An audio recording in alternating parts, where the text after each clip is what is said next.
Good evening, and welcome to another of our musical conversations. I'm Soovin Kim, co-artistic director of Chamber Music Northwest, and these conversations are in anticipation of the premiere of our concert programs. Our next program by the Parker Quartet, whom you've just been listening to, premieres next Saturday, April 24th at 7 p.m. Pacific, 10 p.m. Eastern. We've had quite a lineup of string quartets lately, but I promise you still that the Chamber Music Northwest debut of the Boston-based Parker Quartet is going to be a memorable one. I'm in Boston on East Coast time, so it was at 5 p.m. today that I awaited the verdict of the Derek Chauvin trial. On pins and needles, of course. Today was a good day. Still a sad one as we remember George Floyd, but it was one that definitely gives us hope for our country's future. So I'm so happy to celebrate and reflect on this day with all of you, particularly discussing Beethoven's Opus 132 quartet. That is really, for me, the greatest representation in music of thanks, of gratitude. Our guest tonight is Ara Guzelimian, an extraordinary man whose musical knowledge, musical taste, and generosity of spirit have all been a constant source of inspiration for me throughout my career. He's been among the most influential people in the classical music world as well for the last few decades. His countless activities and involvement, I'll only touch the tip of the iceberg, with organizations have included being artistic administrator of the Aspen Music Festival, artistic administrator of the Los Angeles Philharmonic, artistic advisor and senior director of Carnegie Hall, provost of the Juilliard School, now executive and artistic director of the Ojai Music Festival, and I'm leaving out many other things, incredibly. Ara knows more music and more musicians than anybody I know. And so welcome, Ara. It's our great pleasure to have you join us at Chamber Music Northwest. Thanks, Soovin. It's a real joy to be with you and actually to spend some time in reflection on this extraordinary program that the Parker Quartet has chosen. I also want to take a moment to acknowledge the news of the day. It does feel like a momentous occasion in American history, and just speaking personally, exactly as Soovin said, I allow myself to hope that this becomes a turning point towards the betterment of society. And Soovin expressed it beautifully. There is no greater expression of thanks in music that I know than this Beethoven quartet. So maybe this time spent in reflection on this piece is apt. The talk is titled The Interior World of the String Quartet, and it's titled that very deliberately. For so many composers, the medium of the string quartet, this intimate dialogue of four voices, is the arena for their most private utterances, in some cases almost like a musical diary.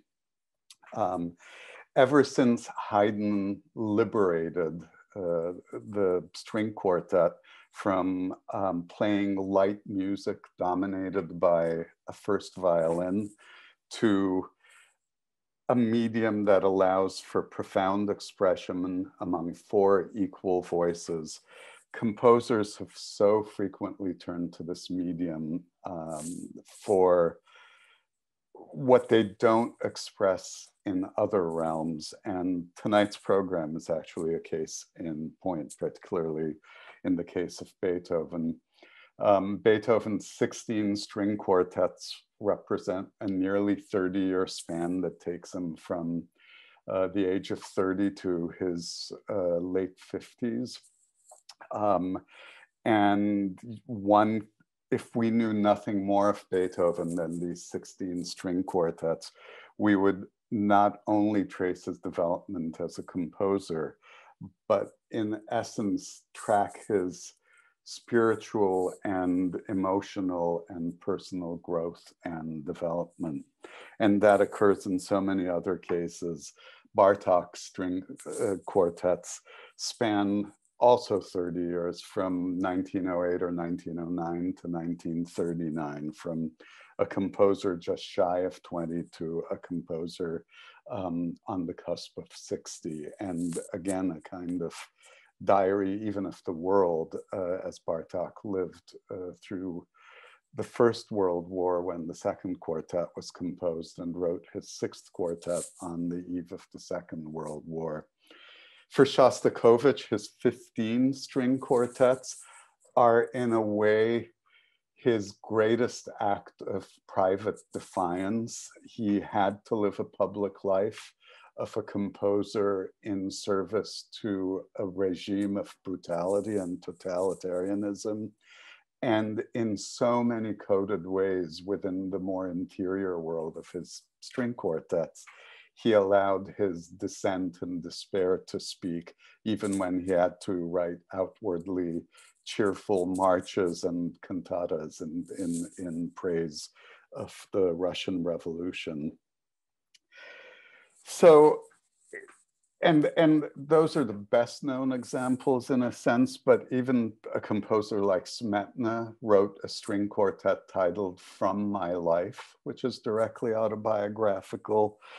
Janacek chronicled in a way the most meaningful but unrealized love of his life in a string quartet that he titled Intimate Letters, and the list goes on.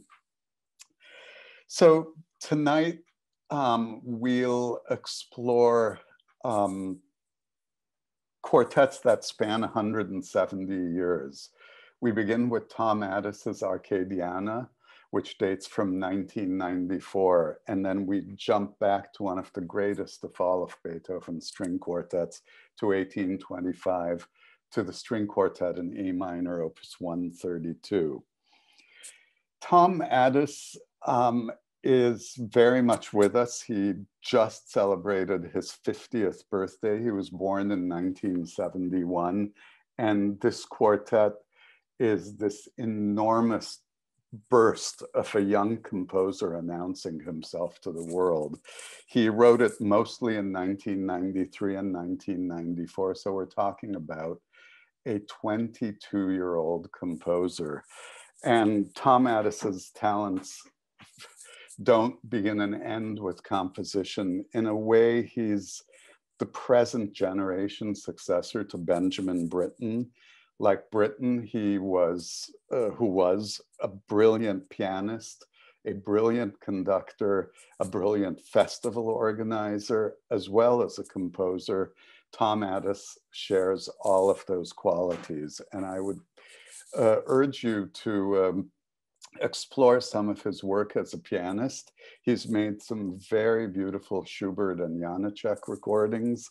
He's recorded the Trout Quintet as a pianist. He's recorded Winterreise with Ian Bostridge, and a very personal selection of Janacek's piano music. And if you go online to that compendium of all human experience known as YouTube, you can find some recordings of Tom conducting as well. But here we find him at the age of 22 and 23 writing this brilliant, fully realized 20-minute quartet. It's in 7 distinct movements.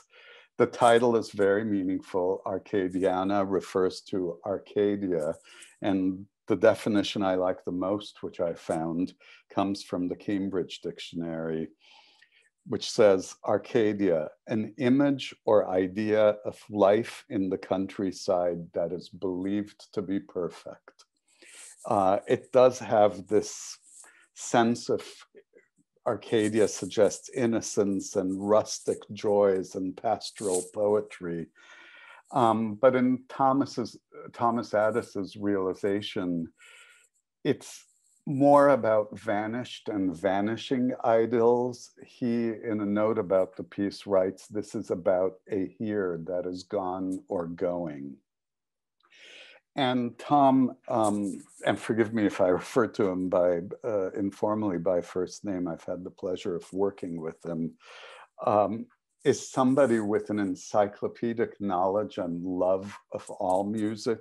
You can discuss anything from Couperin to the newest piece with him, and he'll just take off like a joyous rocket talking about how much he loves this and that.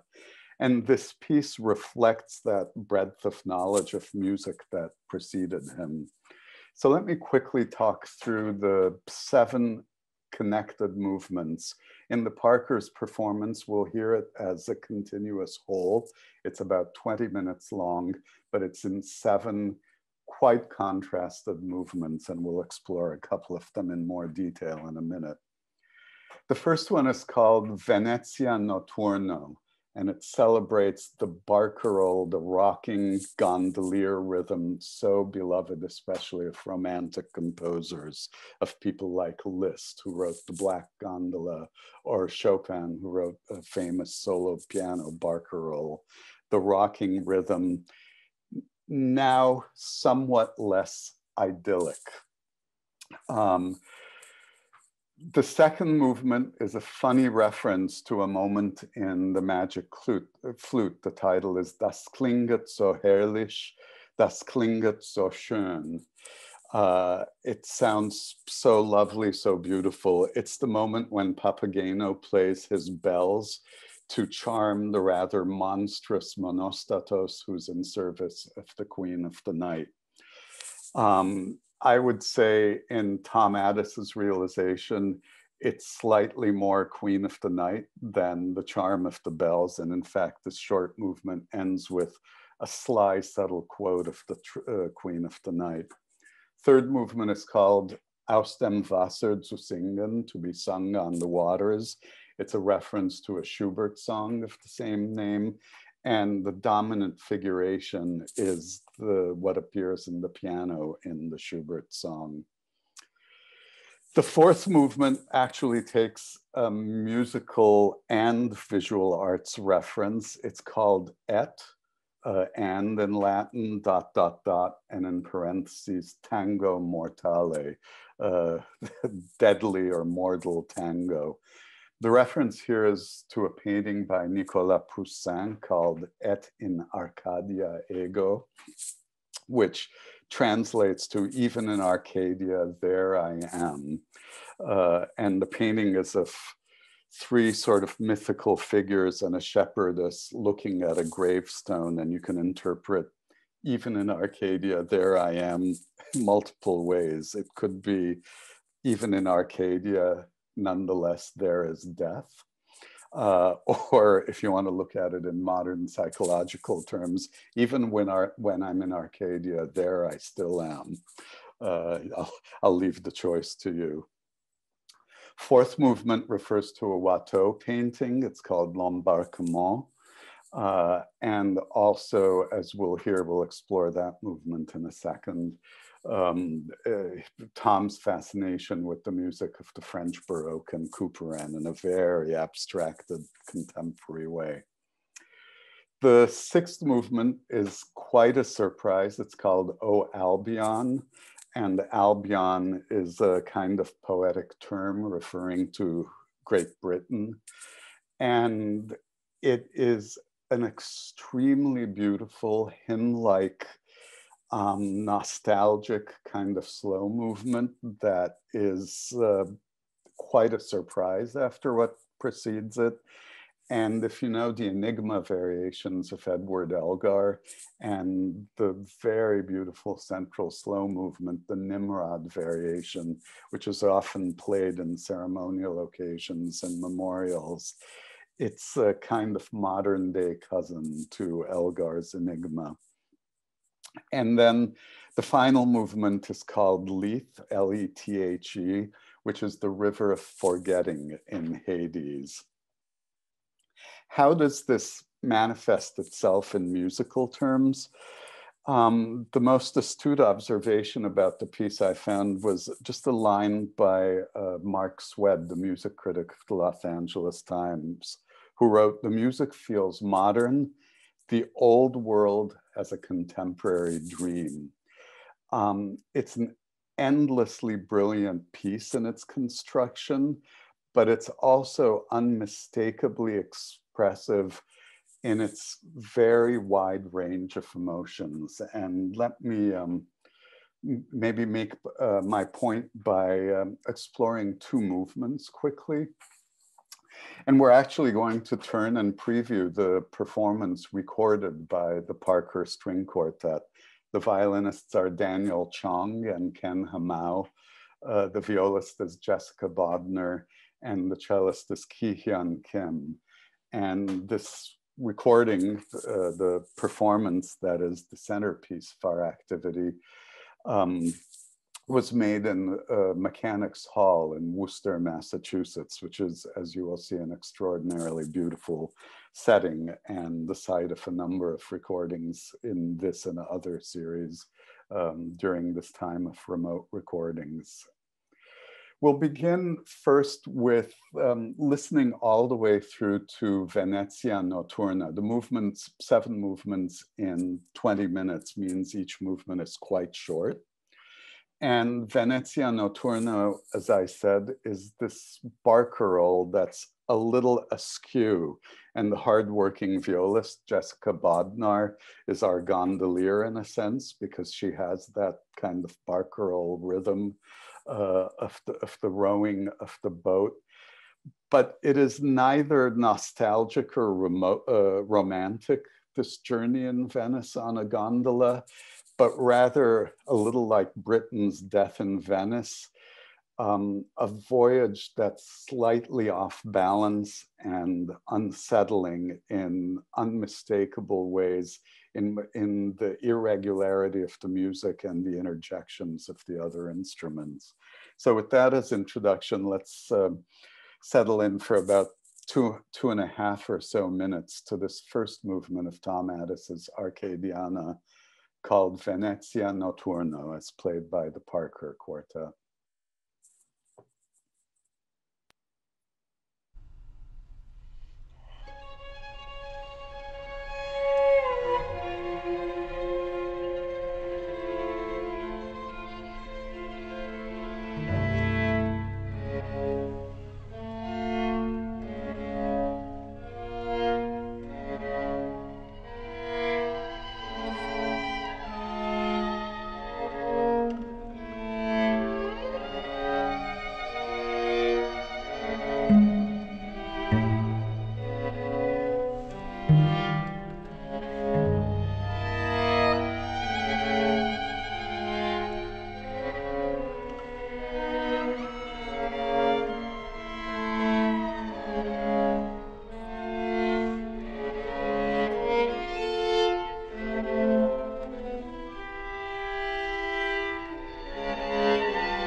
So as you can hear, what might be or should be a rather sweet gondolier song in the violins hovering above the regular rhythm of the viola ends up being a slightly distorted and sickly sweet melody.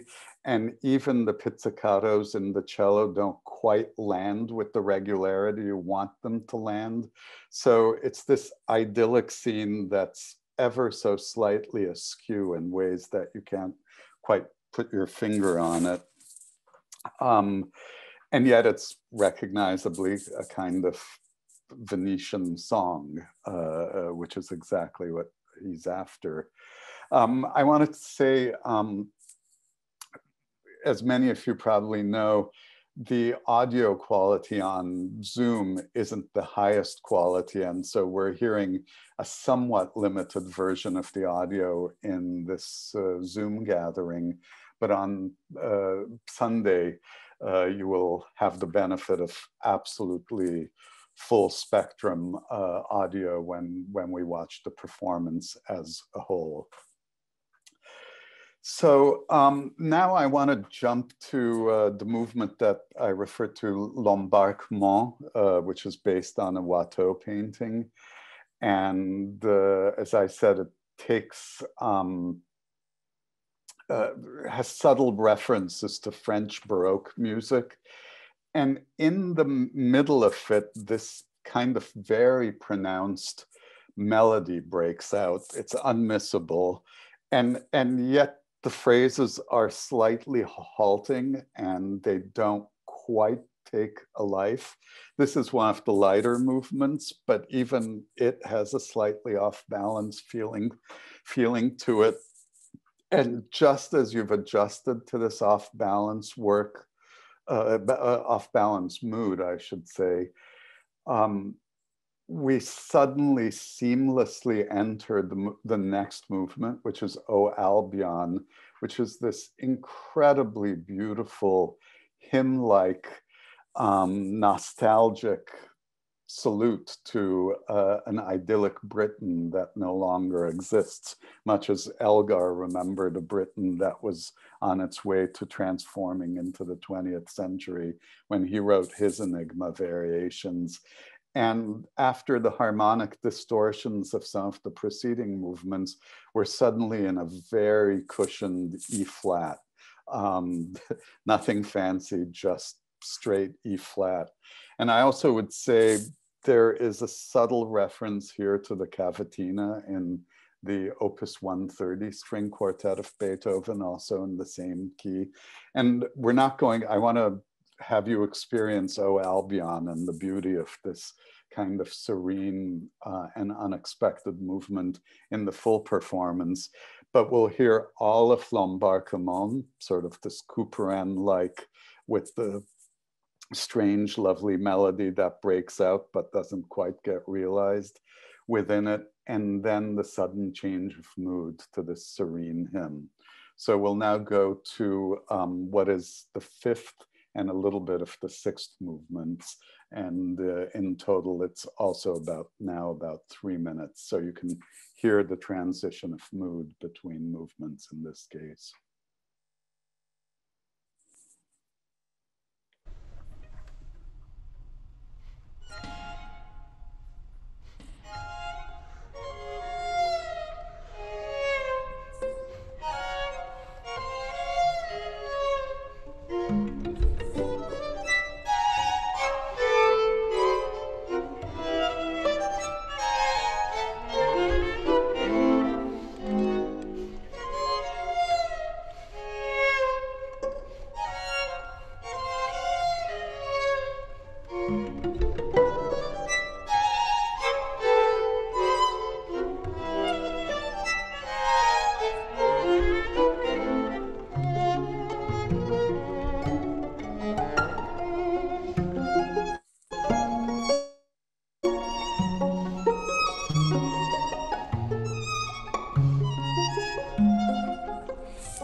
And forgive the unkind cut there, but as I said, I wanted you to experience the arc of that movement in context in its entirety when you experience the concert as a whole. I hope this gives you at least a little bit of a glimpse in this kind of unfettered imagination of Tom Adès. Like Britten, he's a composer who uses mostly the traditional vocabulary of the Western classical music tradition. He's not, you know, some sort of radical modernist who turns the language upside down. But yet, like Britten, he proves there's still a lot of extraordinarily distinct and innovative music to be written using much of the traditional vocabulary. And I'll go back to that quote I mentioned earlier, which is that the music feels modern, the old world as a contemporary dream. And what Tom Adès defined as the vanished or vanishing idols that we allow ourselves to imagine. And now we'll turn to the Beethoven Quartet, the Quartet in A major, Opus 132, A minor, sorry, forgive me. Although A major will turn up eventually, I promise. Beethoven wrote this beginning at the end of 1824 and through 1825, a good chunk of 1825, when in early spring, he was interrupted by an extremely serious illness. We don't know exactly the nature of the illness, but from his letters and descriptions, it sounds like some sort of very acute gastric distress that involved him coughing up blood and feeling terribly for long stretches. And remember, in 1825, medicine is still in a pretty primitive state. And when the signs are as dire as he experienced, the fear of mortality is ever present. But yet he did recover, and that will feature prominently in this piece. It's also important to know that when he's writing this, one of his most private and confessional pieces, he's also working on sketches of the Ninth Symphony, probably his most public utterance, the most sort of expansive universe embracing statement of his creed and beliefs. And that duality, I think, exists so often when you compare the medium of the string quartet to larger scale mediums of composition. And it was clearly Beethoven at the height of his powers, extremely deaf at this point, so that this music exists in his imagination, and with the subtlety of sonority and invention, the sound world of this piece, written under very difficult conditions, is absolutely astonishing. Beethoven took the string quartet and expanded it to almost epic symphonic length. He already did that in the middle quartets, the Razumovsky quartets. And this piece is a big experience. We'll listen to a little bit of the opening of the work. And it begins with a motive in the cello that's two adjacent half notes up, answered then by two adjacent half notes down. And it has a kind of enigmatic questioning quality. And it takes us a moment to begin the allegro proper of the first movement, which has this kind of searching, restless, forward driving quality. It feels like a large question is being asked. And if you think that's too fanciful, by the time he reached his final quartet, the Opus 135 quartet, in the last movement, he actually wrote, in this case, in a much more witty setting, "Must it be?" With questioning phrases that open the last movement. And then a response over the music he wrote, "It must be," a kind of assertion of determination and going on. So I don't think when we listen to this music, which is more abstracted, it's too far-fetched a stretch to think of it as asking a very large-scale question that will be explored and ultimately addressed over the span of this work as a whole. So just to set the stage in a way, let's begin again with the Parker Quartet from our concert this coming Sunday, the opening movement, and maybe about the first minute and a half or so.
And once again, please forgive the unkind cuts. In the interest of demonstrating the works, we'll just have these short excerpts as a tantalizing preview. It always pains me a little bit because I so badly want the music to keep going.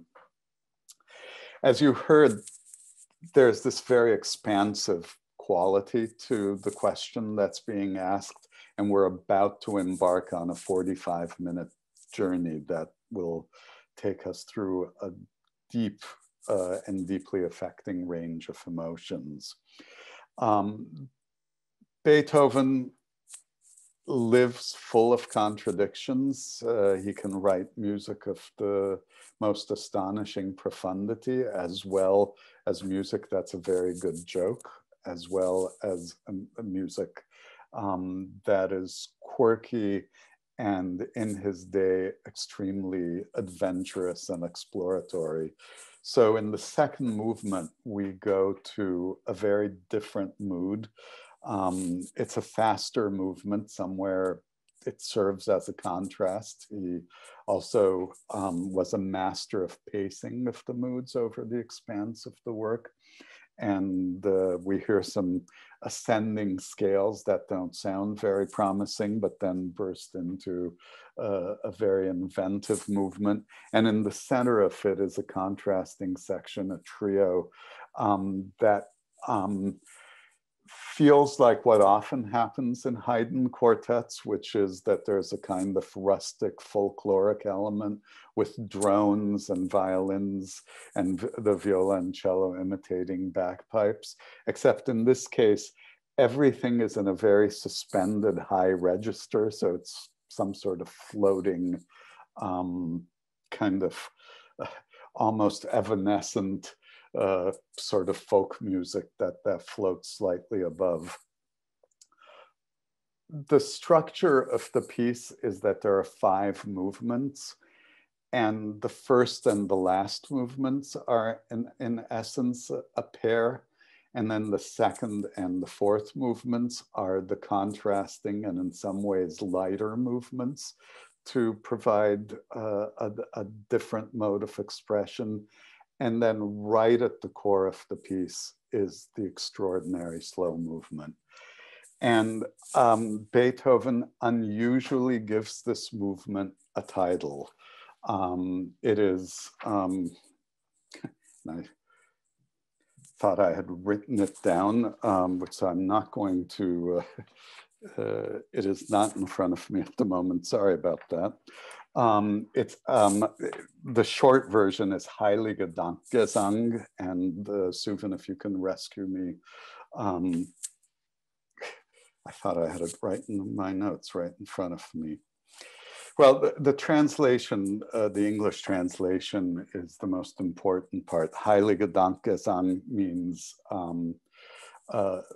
song of holy thanksgiving.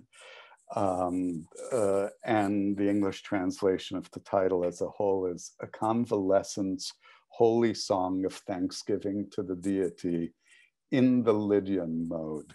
That's one of the most loaded titles, certainly unprecedented in Beethoven's music and unusual in so much Western classical music.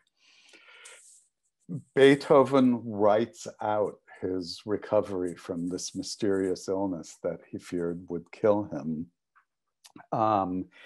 And to do it, he writes it in the Lydian mode. The Lydian mode is an archaic church mode. It's a modified major scale. And the easiest way to describe it without a piano handy to demonstrate it to you is if you went to a piano and played all the white keys from F to an octave F, the only change you would make in the scale is raise the 4th degree from a B flat to a B natural. So it's a slightly modified major scale, but it does refer to long past church modes of several hundred years prior to Beethoven's time. And the movement extraordinarily is both this timeless kind of sacred hymn that may be very old, but it is so astonishing in its wide-ranging implications and the places that this hymn takes us, that it's also a piece of daring innovation. It's not an exercise in nostalgia. And I want to turn to maybe the best literary description of a piece of music that exists. In Aldous Huxley's 1928 novel, Point Counterpoint, one of the central characters cites this movement as proof of the existence of God.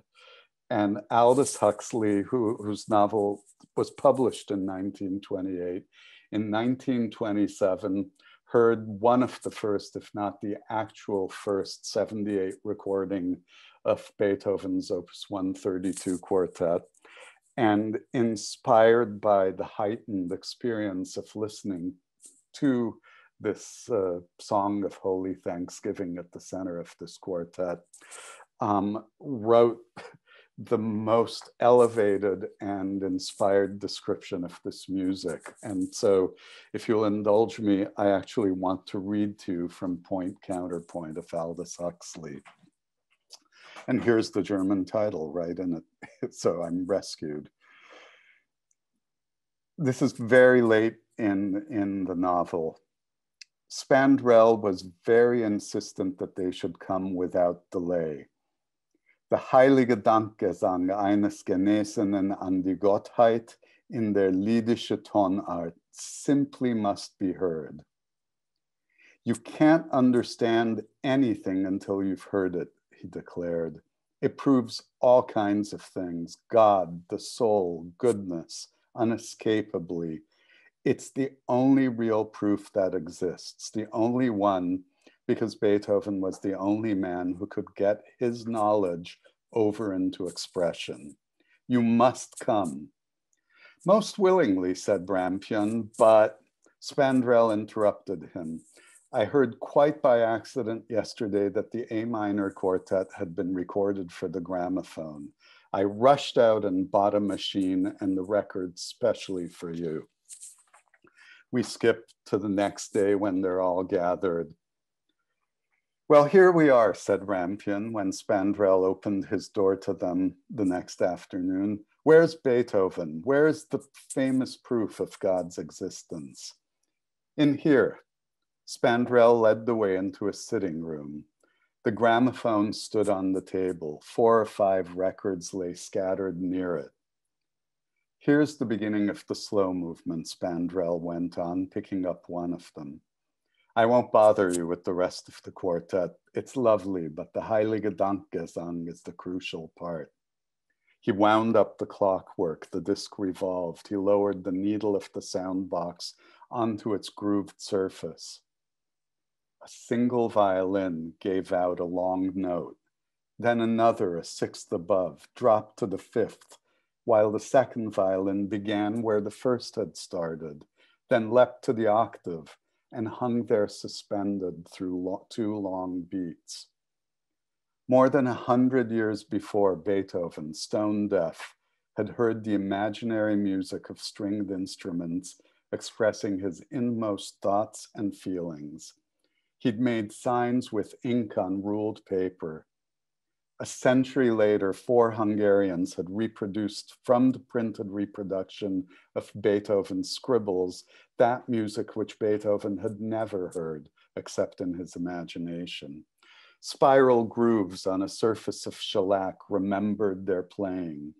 The artificial memory revolved, a needle traveled in its grooves, and through a faint scratching and roaring that mimicked the noises of Beethoven's own deafness, the audible symbols of Beethoven's convictions and emotions quivered out into the air. Slowly, slowly, the melody unfolded itself. The archaic Lydian harmonies hung on the air. It was an unimpassioned music, transparent, pure, and crystalline, like a tropical sea, an alpine lake. Water on water, calm sliding over calm. The according of level horizons and waveless expanses. a counterpoint of serenities, and everything clear and bright. No mists, no vague twilights. It was the calm of still and rapturous contemplation, not of drowsiness or sleep. It was the serenity of the convalescent who wakes from fever and finds himself born again into a realm of beauty. But the fever was the fever called living, and the rebirth was not into this world. The beauty was unearthly. The convalescent serenity was the peace of God. The interweaving of Lydian melodies was heaven. 30 slow bars had built up heaven when the character of the music suddenly changed. From being remotely archaic, it became modern. The Lydian harmonies were replaced by those of the corresponding major key. The time quickened. A new melody leapt and bounded, but over earthly mountains, not among those of paradise. Neue Kraft fühlen, Spandrel quoted in a whisper from the score. He's feeling stronger, but it's not so heavenly. And I will just stop at that. I could go on and the chapter continues the description, but at least that gives you a sense in the most beautiful language of the range of expression and the emotional impact of this music. And I thought one thing we can do in this gathering is reproduce not only the character's experience, but Aldous Huxley's own experience in hearing this music for the first time on a scratchy 78 recording made in 1927. So here's the Lehner Quartet, the Hungarian musicians who formed the Lehner Quartet, in this recording of the slow movement of the Beethoven 132, made in 1927, the very recording that inspired Huxley to write these pages. We'll hear just a little excerpt for a minute or so to give you a taste of it, and then we'll turn to the present day Parker Quartet.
That gives you a little taste of that experience Huxley is describing in 1927 that inspired the writing of those pages.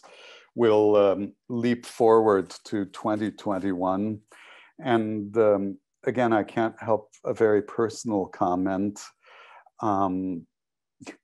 We are going through an extraordinary time of illness, just to state the obvious.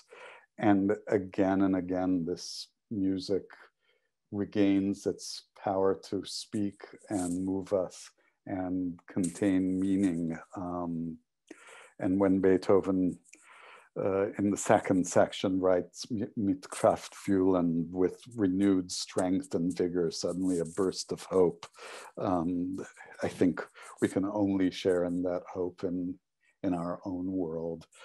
Let's jump to the present day and hear the same music with maybe clearer audio as played by our friends of the Parker Quartet. you hear a little introductory phrase and then very hymn-like, very chorale-like, all four voices moving very slowly, play this hymn tune that will be explored and expanded and its implications unveiled through the course of this long meditative movement. Just to place our ears in the present day performance, let's hear a little of the opening of this Heilige Dankgesang movement played by the Parker Quartet.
And let's jump now to the contrasting episode that's referred to in the Huxley excerpt and is really the contrasting material of the movement, which will return, which is in the middle of the reflection, the burst of hope, of renewed vigor and energy that Beethoven actually marks, mit Kraft fühlend. And so we'll listen to just a little excerpt to give you a sense of the character of that.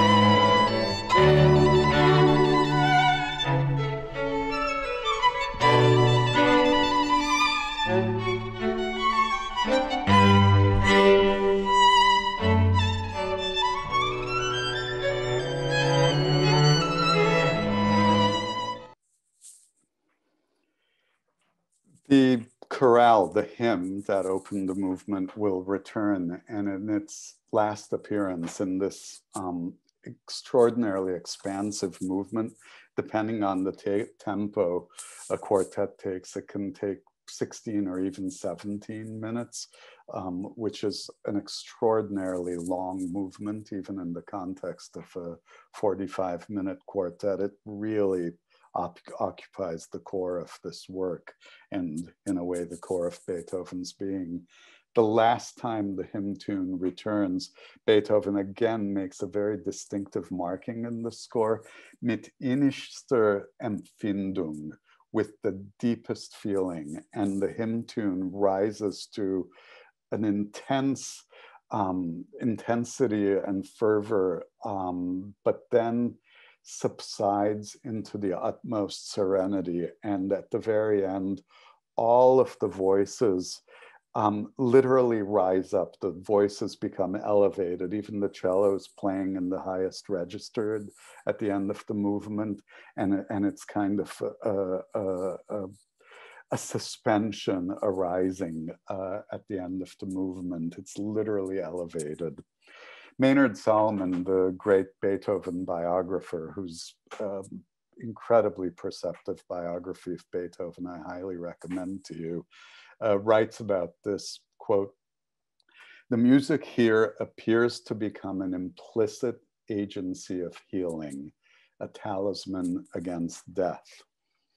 And Beethoven being Beethoven, of course, in the fourth movement, we enter a wholly different world, a very witty and kind of atmosphere clearing march that shockingly lasts 1 minute. Soovin and I talked the other day, and I said, "Do you actually consider this all of the fourth movement?" And it's so different and distinct in character that after the 17-minute movement, we get a 1 minute march movement, which then gives way to yet another startling moment in which everything comes to a halt. The three lower strings play a kind of dramatic accompanimental passage, and the first violinist takes off in the most operatic and showy recitative. Suddenly some kind of drama is playing out. We've gone on stage. So Beethoven has completely changed and cleared the atmosphere to set up the progression of the last movement, which will finally resolve in A major and the kind of expression of liberation and relief and, if you will, triumph. So I wanted just to close our time together before we turn to questions and answers, to play you this entirety of the march fourth movement, all 1 minute of it, and then this dramatic operatic outburst, and I must say played to the hilt for maximum dramatic effect by Daniel Chong of the Parker Quartet. And then just to give you a sense of the beginning of the last movement, the Allegro Appassionata, which will take us out and resolve the larger drama of the piece. So this is that sequence. Fourth movement, recitative introduction to the fifth movement, and a little taste of the main material of the fifth movement.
That's it for the march.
And we'll end on that note and leave you the full anticipation of the experience of this program on Sunday. Huge cheers to the members of the Parker Quartet, Daniel Chong and Ken Hamau, the violinists, the violist Jessica Bodner, and the cellist Ki-hyun Kim. And huge thanks from me to Soovin and Gloria for allowing me to immerse myself in this music, and thanks to Jaren and Lauren for expert technical help and good company. I'll turn it over to you, Soovin. Oh, thank you so much, Ara. You're not going to turn it over to me. You're going to turn it over to my questions for you. And I just want to remind our audience, I mean, this is your chance to, don't be shy. You can type your questions in the Q&A box at the bottom of your screen. But Ara, I just want, I mean, you said so many beautiful things about the Beethoven. It was bringing back my memories of first getting to know the piece. It was actually the first Beethoven quartet that I ever remember getting to know. I know, quite a start, right? Quite a start. You started well. Yeah, and I think it was just, I remember it was a little cassette tape by the Fitzwilliam Quartet. I never knew them. I never got to know them later, but, and I think it was like in the $2 bin at the record store or something, so I got it. And I listened to it, and you know, at whatever age, already by that time I was probably 11 or 12 or something. I was absolutely firmly an atheist. I self-professed atheist. I knew, oh come on, there's no God. I listened to this piece and I listened to the third movement, and it was the moment I realized, without having any kind of historical knowledge about Beethoven, I knew, well, someone believes there is a God. Something about this music doesn't exist without that.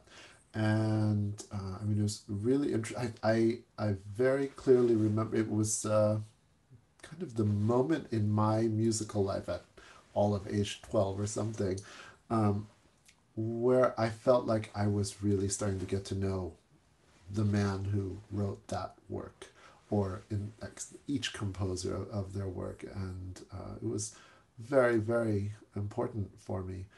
It was only, I never knew anything about the Heiliger Dankgesang. This was, you know, without any program notes or anything like that. It just was in the music. And so it was bringing back those memories. I was curious what I mean, that march is really crazy. Especially for our audience, you'll see when you listen to the piece straight through in a very concentrated way, it's such a shock after the slow movement. It also struck me as a vivace march. You don't often see, you know, so as they were playing it, and I realized that I thought it was a wonderful tempo. I played it just about that same tempo. It's a really kind of crazy, frenzied march, right? Well, and I think it's the entire range of sort of Beethoven's personality and modes of expression. They coexist. And we're interesting, contradictory creatures, we humans. And Beethoven did not shy away from putting those juxtapositions smack up against each other.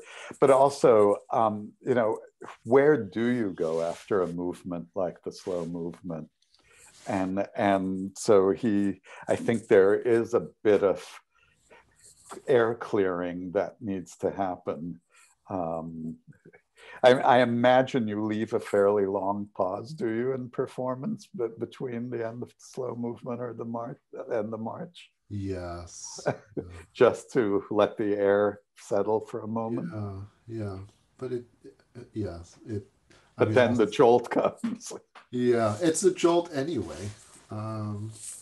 If you don't know the piece, if you've never heard it before, but then also after that the last movement is also another. I mean, it's not a jolt as much as a turn. And I was wondering if you could explain this to me. My feeling, also remembering then the first time I heard it live was of the Vermeer Quartet, and it was so memorable. I'll never forget that. Just such a journey. And the last movement felt like to me like Beethoven was already on the other side. There was something about it that felt a kind of almost like a little bit third person about it. Like it was something kind of elevated and flying, soaring away. Something very fateful about this spinning ostinato going throughout. But does that resonate with you at all? It's hard to pinpoint the last movement, so it does resonate. The switch to A major is, and there is that resolute, it must be quality, es muss sein, of Beethoven, that I think to me, by the time we get to the actual final pages, it's more of that assertion of, here I am. Mm-hmm. And I've gone through this journey and here I am. Mm-hmm. It's kind of similar. I mean, it's not as shocking but the end of 131, mm-hmm. Opus 131 quartet, right? But I was also thinking, as we only heard the beginning of that last movement, but it's so extraordinary after this theme spins on, seemingly never ending, and comes back, and then it goes into the cello in this insane, crazy statement in the coda, and it's just really amazing how it just keeps going. It keeps building way beyond what you think is possible. There's a question, Soovin, in the chat that I just wanted to catch. Karen asked just the name of the book I was quoting. The long excerpt I read is from a novel by Aldous Huxley, who wrote Brave New World, a novel now sort of not as well known, but was once very fashionable, a novel called Point Counterpoint. And it appears in very near the end of that novel. And then I also referred to, for me, the best and most insightful biography and very readable for all audiences, not a specialist biography of Beethoven, by Maynard Solomon. And it's simply called Beethoven. And the author is Maynard, Maynard, Solomon, like King Solomon. So those were the two books. I'm sorry to have interrupted. I just wanted to make sure I answered that question. Of course. Ara, I was going to ask you, you probably know more of Thomas Adès' works than any of us who are listening. And are there other pieces that you recommend that we explore? Oh gosh, I have to look up the title. I think it's called, and Gloria probably knows that. I think it's called Darkness Visible, which is a solo piano piece, which again, very late in the piece reveals itself to be on an Elizabethan piece by John Dowland. So he writes with an acute awareness of the music that precedes him. And that I think, and you can find performances readily online of that. If you want to take a deeper leap, his opera, The Tempest, is to me, one of the most brilliant operatic realizations of Shakespeare, with Ariel as this stratospheric coloratura soprano, making Ariel this otherworldly creature. There's a young early piece of his called Living Toys, which is very exuberant and just hugely inventive, like a young composer saying, look at everything I can do. That is very witty and high energy and a lot of fun. So those, and his later quartet, there's a second quartet that he wrote, I think, for the Emerson Quartet, actually, on commission from Carnegie Hall. That's very different in character from Arcadiana, but very worth hearing. And a piano quintet. It actually sort of goes on and on. I'm very loath ever to use the word genius, so I won't. But he's just one of those people just bursting with talent that's kind of unstoppable.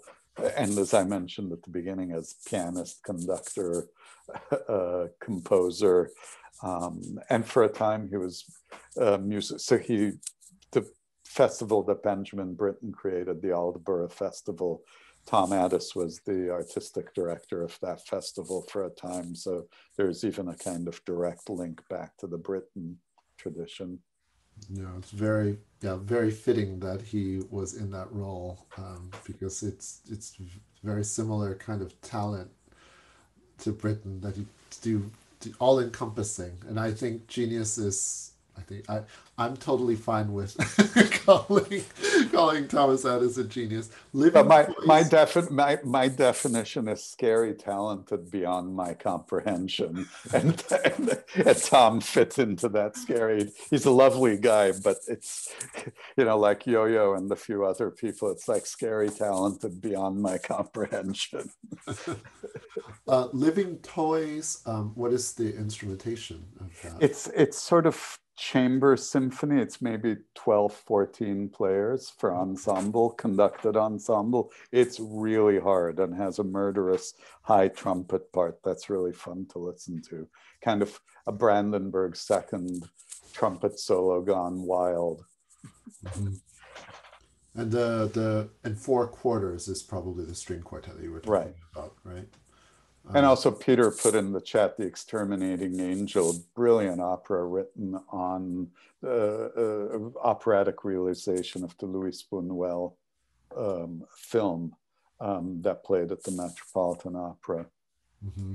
And if you're curious to know more and get a sense of him personally, again, if you go to that Anthology of All Human Knowledge YouTube, he is the composer in residence this year in 2021 for the Elbe Philharmonie in Hamburg, and they've produced a lovely little 6 or 7 minute portrait of him with a conversation with him. That's a very nice introduction to just getting a sense of him personally. Mm-hmm. His Arcadiana is remarkable, and the sound world of it is, I really think it's kind of iconic. In our times now, kind of like Bartók was, and Shostakovich at that time.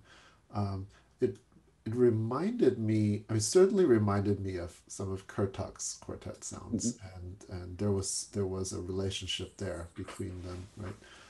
But also Henri Dutilleux, the French composer, and there's something kind of otherworldly, would you say, about their quartet textures? Yep. Yeah, the inventiveness of just the sonorities. When you're listening to it, you say, "How did he get that sound?" And you know, that's part of this kind of um, inner ear that hears and imagines sounds that hadn't previously existed before because of the unusual combinations or colors. Mm-hmm.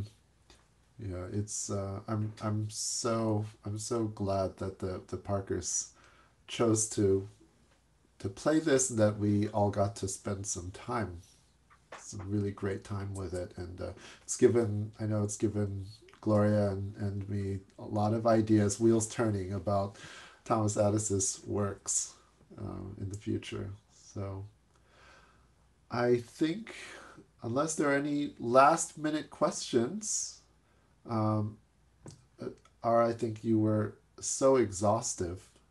everyone needs some time to digest everything. But it was you really, I think, got all of us more excited, even more excited about this upcoming performance by the Parkers, and it'll allow us all to explore even more deeply. So thank you so much for joining us on this memorable day as well. Yeah, I think thank you. we'll never forget this evening together, because of the events of earlier today. So, and I just want to thank all of our audience for joining us. And I want to mention our wonderful program notes that you can access on the concert page on our website for the upcoming Parker Quartet performance. And we will see you for another musical conversation in a few weeks. Thank you.